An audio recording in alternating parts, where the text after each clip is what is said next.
क्या बात है? असुर सम्राट तारकासुर ने पूरे देवलोक को घेर लिया। क्या?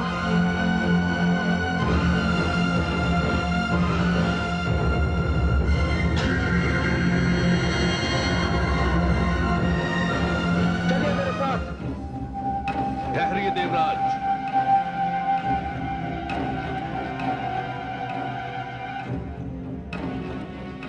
देवराज, इससे पहले कि आपकी और हमारी सेना आपस में टकराए और नरसंहार हो जाए, मेरा आपके सामने एक प्रस्ताव है। क्या प्रस्ताव है तुम्हारा? हम द्वंद्व युद्ध कर लेते हैं।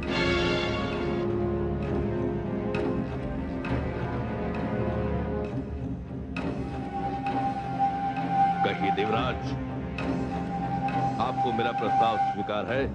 स्वीकार है।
जिसे अपनी शक्ति पर गर्व था, जो अपने आप को सर्वोच्च समझता था, जिसके चरणों में वैभव और हाथों में वज्र था, अग्नि, जल, पवन जिसका आदेश मानते थे,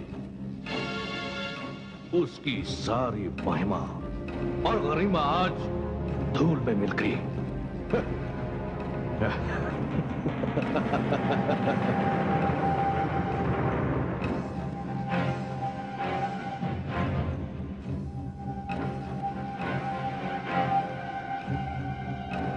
घोषणा कर दो कि आज से इंद्रासन पर असुर सम्राट तारकासुर विराजमान होंगे। आज से देवता हमारे दास हुए और हम उनके भाग्य विधाता।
अरे गंगे। प्रणाम देवर्षि। प्रणाम गंगे। प्रणाम दीदी। प्रणाम। तुम्हारे परिहास का ढंग तो बड़ा ही विचित्र है गंगे। पल भर के लिए तो हमें लगा कि पर्वत से गिरता हुआ ये भीषण जलाशय हमें डुबो ही देगा। नारायण नारायण। पार्वती, तुम कहीं जा रही हो? हाँ दीदी, मैं देवर्षि के साथ जा रही हूँ देवाधिदेव भगवान शिव के दर्शन करने। महादेव के दर्शन? तब तो मैं भी चलूंगी तुम्हारे साथ। नहीं गंगे, अभी समय नहीं आया है। मैं स्वयं ले चलूंगा तुम्हें महादेव के दर्शन के लिए, किंतु अभी वे समाधि में हैं। देखिए देवर्षि, अपना वचन भूलिएगा मत। नहीं गंगे, मैं अपने वचन को नहीं भूलूंगा। दीदी, जब तक मैं भगवान शिव के दर्शन करके लौटती हूँ, तब तक तुम माताश्री और पिताश्री का ध्यान रखना। तुम चिंता मत करो पार्वती, निश्चिंत होकर जाओ। तुम उनके साथ रहती थी, इसलिए मैं इन पर्वत श्रृंखलाओं पर भ्रमण कर रही थी। जाओ, मुझे भी भगवान शिव के दर्शनों की प्रतीक्षा रहेगी। प्रणाम गंगे। प्रणाम।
नारायण नारायण।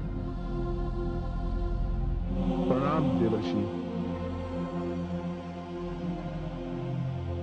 प्रणाम देवर्षि।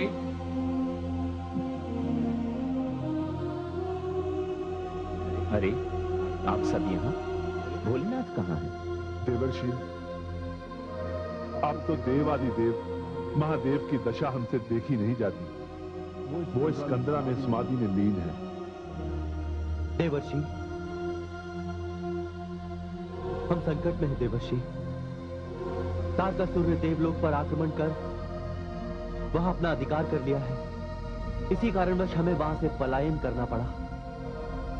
जब तक देवाधिदेव महादेव अपनी समाधि से बाहर नहीं आ जाते, हम इसी तरह भटकते रहेंगे देवर्षि।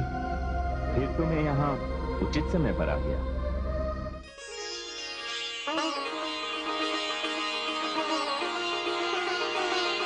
माते, माते,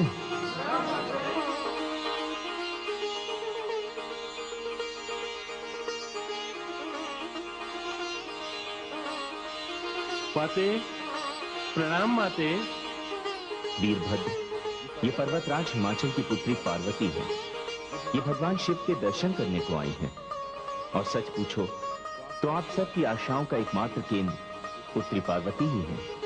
देवर्षि, कहाँ है मेरे देवाधिदेव महादेव?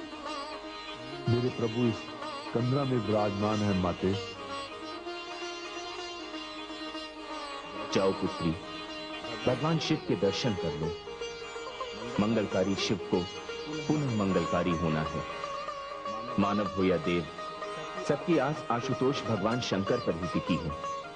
यदि उनकी समाधि शीघ्र ही न टूटी तो सारे संसार में असुरों का साम्राज्य हो जाएगा। देवर्षि, मैं जाती हूँ भगवान शिव से मिलने।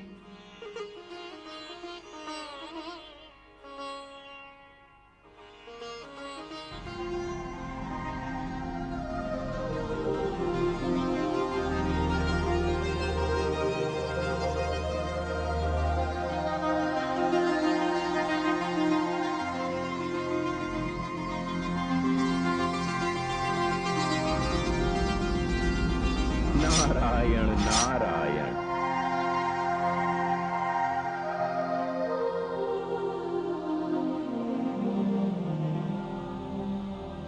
शक्ति गई है शिव की समाधि को भंग करने। देखें क्या होता है। अब माता आ गई है, अब हमें कोई चिंता नहीं है। अब माता हमारे भगवान शिव का ध्यान रखेंगे और हम सब मिलकर माता का ध्यान रखेंगे।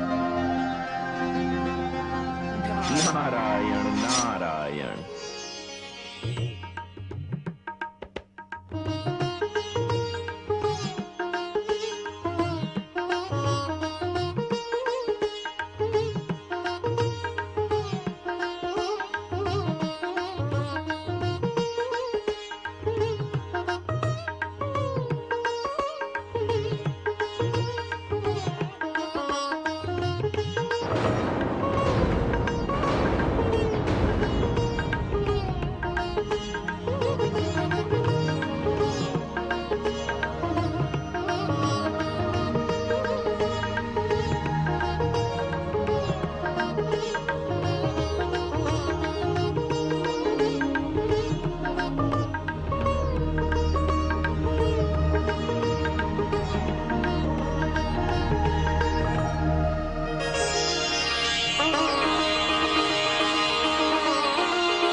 वे इस तिथि के निर्माण से न जाने क्या सिद्ध करना चाहती हैं। आप हट कर रही हैं कि आपको अपने पिताश्री के घर जाना है। मैं तो आपसे अभी यही कह रहा हूं देवी कि आप वहां ना जाएं। आज सती अपने पति के सम्मान के लिए अपने प्राणों की आहुति देगी।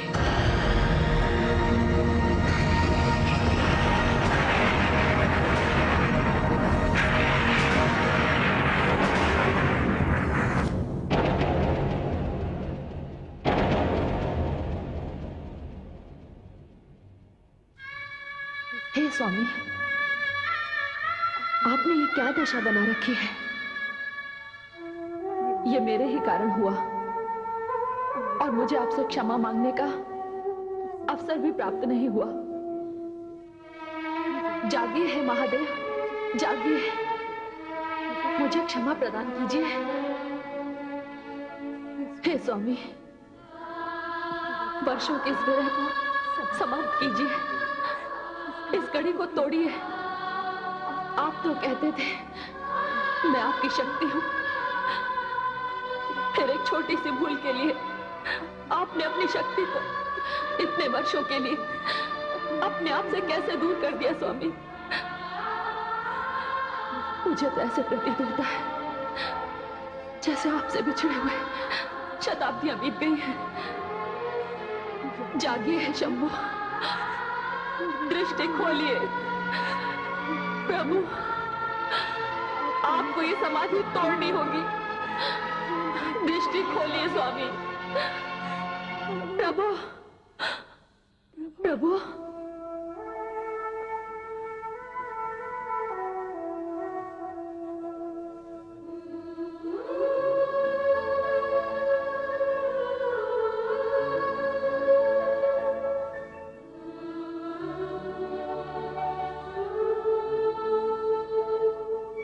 मैं भी देखती हूँ आप कैसे नहीं जागते, मेरी करुण पुकार कैसे नहीं सुनते।